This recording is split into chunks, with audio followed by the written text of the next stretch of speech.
everyone. As Max says, we've got a great couple of days planned for you. I hope you're looking forward to those as much as I am. Now, for fear of starting off by sounding a bit like a high-profile political candidate from the other side of the Atlantic, you know, we really do have the best people here. You know, we have the greatest. We have some of the greatest thought leaders and thinkers in innovation. We have some of speakers from some of the best companies doing some of the most exciting, most creative things. We have a wonderful, diverse range of delegates from the front line of innovation. And I think it's no exaggeration to say we're also a really good-looking bunch of people here. Anyway, I wanted to start off by sharing some thoughts that on what we at Brand Genetics feel is one of the most important challenges and opportunities facing us today. And that's this: the pace of change. The pace of change today is exponential. It's never happened as fast before, and it will never happen this fast, never happen, this slowly again. We're living through the great acceleration. It's life at warp speed. And let me give you some hard data as to how this is impacting almost everything we do, often in imperceptible but nonetheless very real ways. So walking speeds across the world have got faster. We're walking 10% faster than we were in the 90s. You know, this is a global trend. We're also talking faster. Okay, the words per minute that we use has gone up significantly in the last decade. Time is now the most used noun in English, so obviously that suggests something, and we're increasingly intolerant of anything that takes our time unnecessarily or slows us down. So a 1/10 of a second increase in the loading time of the Amazon website leads to a 1% decrease in sales. So it's probably no wonder you've now got a button on your fridge or next to your cat box with Amazon Dash. In business, you know, over the last decades, the average company lifespan has decreased from 60 years to just 18 years today. Now, if you continue at that rate, it means that by 2027, out of the Standard & Poor 500, more than 3/4 of those companies will be companies we have never heard of today. Equally, the turnover of CEOs is on the rise. It's dramatically since the 1990s, and the average length of tenure is in decline. So everything is speeding up, and that includes the adoption of ideas. If you look at telephones, you know, they spread slowly through the population. Mobile phones, faster, smartphones have gone from executive toy to sort of ubiquitous must-have in less than a decade. And our usage of services like Facebook. Facebook is just 12 years old, and already if it was a country, it would be the biggest country in the world today. On the flip side, as fast as we pick things up, we drop them. We move on to the next new thing. The iPhone is perhaps one of the most influential innovations of our recent lifetime, and yet already, you know, we're moving forward, we're moving on to other things. Sales are in decline. Anyone remember this? Anyone out there hunting Pokemon Go? With their kids, of course, no one doing it for themselves. Well, look, this phenomenon that we all couldn't hear more about has lost over 15 million daily users since its peak less than 4 months ago. Okay? 4 months ago I was playing this. Now I've deleted it. With my kids, sorry. All of this has left us humans with attention spans where even a goldfish can remember or can hold a thought for longer. True. You know, in 2000 we had an attention span of 12 seconds. We're now down to 8. A goldfish is 9. Coincides with the rise of mobile technology, perhaps. So we now demand our needs are met instantly. It's not just Instagram for pictures, it's Insta-taxi for Uber, it's Insta-shopping with Amazon. There's even Insta-sex with Tinder. So what's driving this acceleration to warp speed? Well, we believe it's the twin forces of technology and globalization, and how these two combine and reinforce each other to connect a hyper-connected world in which we now live. So firstly, technology. This is the change agent that takes us from 0 to 1, enabling us to do things that we've never done before. And a critical part of today's acceleration has been the fact that most of us now carry a supercomputer in our pockets. You have more computing power in a smartphone than all of NASA when it put 2 astronauts on the moon, more computing power in an iPhone than IBM's Deep Blue, which beat Garry Kasparov in that famous chess showdown. On the other hand, there's globalization. Now, this is about taking things that work somewhere and making them work everywhere, accelerating and multiplying changes, going from 1 to 100, 1 to 1,000,000, 1 to 1,000,000,000. And this drives global interconnection, which in turn fuels innovation. Innovation is inherently a product of what Einstein called combinatory play. It's not an innovation talk without an Einstein quote, right?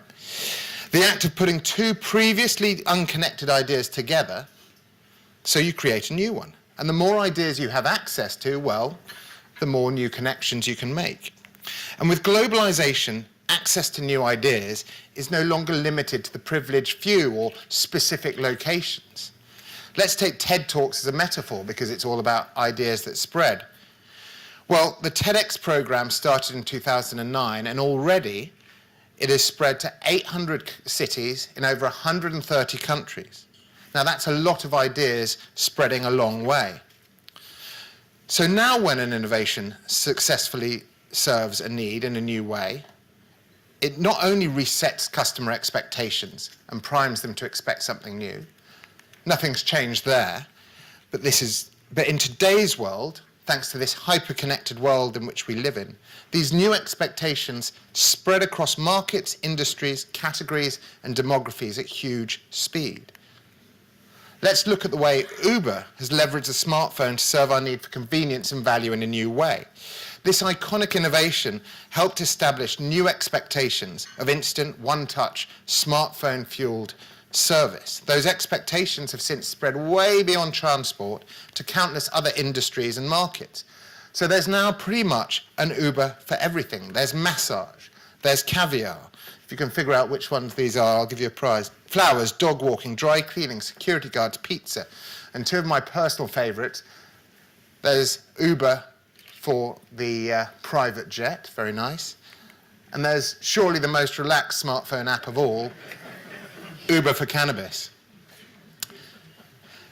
So if your industry hasn't yet been Uberized in one shape or another, I would suggest you either do it yourself or look out. It's coming. Now, what does all of this mean for us in the room? How can we survive and thrive amidst this great acceleration? Well, in our view, it means the billion-dollar question is now how can we accelerate innovation in order to compete in today's age? Now, I'm aware that this can be a special challenge for some of the larger, more corporate companies. It's tough to live by a culture of move fast and break things when you've got investors watching your every move, when what you might break is that billion-dollar brand. But the flip side is that there's even more risk in doing nothing. If you don't have the courage to develop your own accelerated strategies, well, frankly, you risk ending up as a Borders, a BlackBerry. Well, no one wants that. So over the course of the next 2 days, we'll be hearing from some of the world's most successful companies and learning what it takes to innovate in today's world. But I want to start by sharing 3 innovation principles that we at Brand Genetics use to help our clients make that jump to life at warp speed. Firstly, we believe foresight trumps hindsight every time. So you need to focus on what's coming next. Because of the speed they're going at, racing car drivers actually only look through the top half of their windscreen. They're always trying to keep their eyes on where they want to go in the distance. You know, if they look at what's in front of their bonnet, it's too close. They can't react in time. And innovation today is the same. You don't have time to be thinking about what's right in front of you, let alone what's behind you. You need to see the next opportunity or challenge before it's too close. Now, most so-called futurologists or trend gurus might, in the words of one expert, be as accurate as a dart-throwing chimpanzee. But the real insight is that the future you're looking for has already happened somewhere else. You just need to see it. One place to start is by looking beyond the mainstream to the edges of your market. What are the people or places that you never explore? What's happening there? What's tiny but doubling in growth? What's sending and getting the nerds excited? Don't ignore it. Figure out how you can take that and apply it to your world. And if you do that, well, maybe you'll see the Napster equivalent of today. You know, this peer-to-peer file-sharing service of the early internet has spawned, even though it sort of was taken offline, was fought against, deemed illegal, has spawned pretty much the digital music industry that today thrives. So the future's here, it's just unevenly distributed. The second critical factor to innovation at warp speed is to skip the whole blank sheet of paper thing. Never start by building something new. Instead, always start with what already works. So whether that's a product, a service, an experience, and find ways to adapt it to your business or market and scale it up. Innovators should not aim to be creators, but we're matchmakers who broker deals between existing solutions to present creative combinations. As innovations, we should be the Tinder of business futures, seeking out winning combinations. I'll give you an example from the world of film. What happens when gang pulp fiction meets classical dance? Well, you get something as original as West Side Story. A highly innovative classic that comes from this juxtaposition of ideas. You've got New York gang culture, you've got ballet, you've got Shakespeare even in there, all taking old ideas, putting them together in new ways. And its success came not just from being so fresh, so exciting, but also because inherently it spoke a language that people got instantly. So in short, unless you can say this innovation is a combination of success A and success B, then you can wave goodbye to fast innovation. Finally, our final principle for delivering successful innovation is actually accelerated failure. Fail early, fail fast, fail fearlessly. Because every failure closes a door on wasted time. Every failure allows you to focus on the opportunities with real potential. Today, that learn and build approach to innovation is simply too slow. You spend too much time learning without building and building without learning. You don't know if either is really going to be relevant in practice. Instead, we need to adopt a build and learn approach, creating opportunities to prototype ideas, putting them in the hands of real consumers to learn.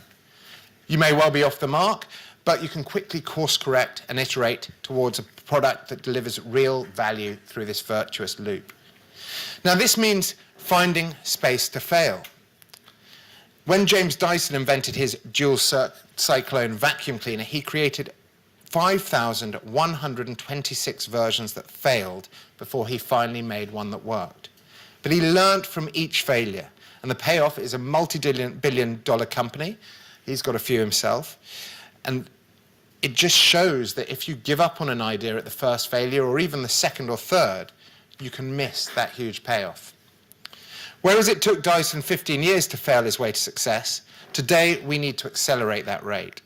So smart organizations create those opportunities to play and experiment.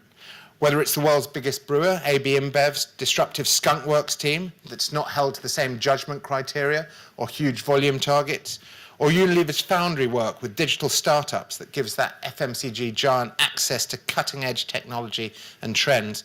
Whoever you are, you need to create a safe space to fail so you can accelerate your way to success. So ultimately, if you had to sum up the situation we're in today, it's this. Google's unofficial motto. Stephanie may correct me at some point. And none of us can rest on our laurels. Larry Page, Mark Bezos, even Mark Zuckerberg. You know, these guys may be visionaries, but they're terrified of something faster coming along and stealing their market. Not better necessarily, but faster. So today's speed is the critical innovation KPI. Yes, we can be smarter. Yes, we can be better, but we must, above all, be faster. So you've got a choice. Carry on as you are, getting the same results at the same pace, or figure out how to accelerate innovation to warp speed and reap the success. What are you waiting for?